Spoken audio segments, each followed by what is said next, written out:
Today we're going to be talking about the three branches of our government and what each of them has responsibility for and why they exist. The three branches of government are the executive branch, the legislative branch, and the judicial branch. You may be wondering, why is it necessary to have three branches of government? Well, the answer is really quite simple. They never wanted any single person or branch of government to have all the power.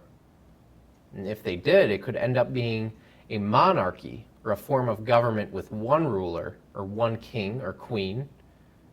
And then what happens if that ruler is bad?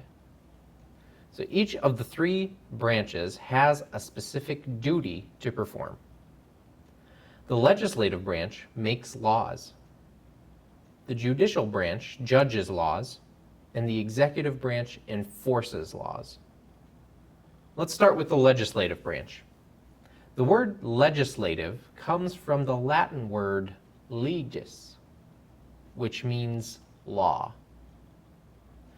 The group of people who work in the legislative branch are called Congress. And in Congress are two separate groups. One is called the House of Representatives. Each state has a certain number of people in the House of Representatives. In fact, the more people in your state, the more representatives the state has. The other group is called the Senate.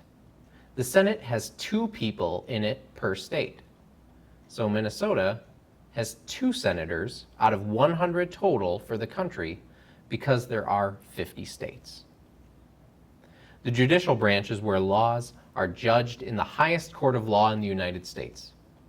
In fact, you can even see how the words judicial and judge are related, both having to do with the court of law.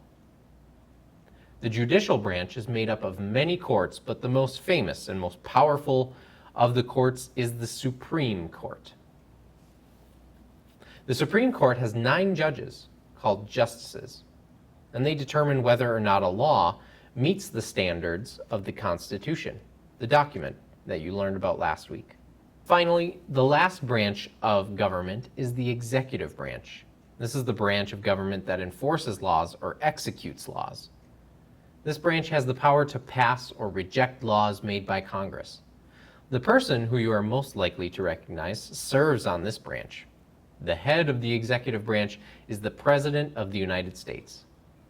And other people involved in the executive branch would be the Vice President and the Cabinet. Now, the Cabinet is a term for people who advise the President on what they should or shouldn't do. So how do branches keep from getting too powerful? Well, let's take a look at an example. Let's say Congress, the legislative branch, wants to pass a law, but the President feels the law is unjust. They have the power, meaning the President, to veto or reject the law, and therefore they help keep Congress from passing any law they feel like passing. How about another example? Let's say the President wants to go to war with another country.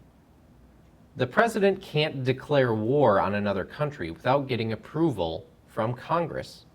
So if Congress says no, that means the President cannot declare war by themselves. So in this situation, Congress makes sure the President doesn't become too powerful. And let's take one more situation. Let's say the President of the United States and Congress agree to make a law that is very unjust and goes against the Constitution of the United States. The law must be judged by the Supreme Court of the United States. And if they find that it is not constitutional or goes against what is written in the Constitution, the Supreme Court can reject the law. Therefore, the Supreme Court, or the judicial branch of the United States, makes sure the legislative and executive branches don't become too powerful and overthrow the laws of the Constitution. It is important to remember that the Constitution is considered the supreme law of the land, which means that no other law can become more powerful than it. Next time, we'll take a look at who serves in each of these branches and an important election coming up in November.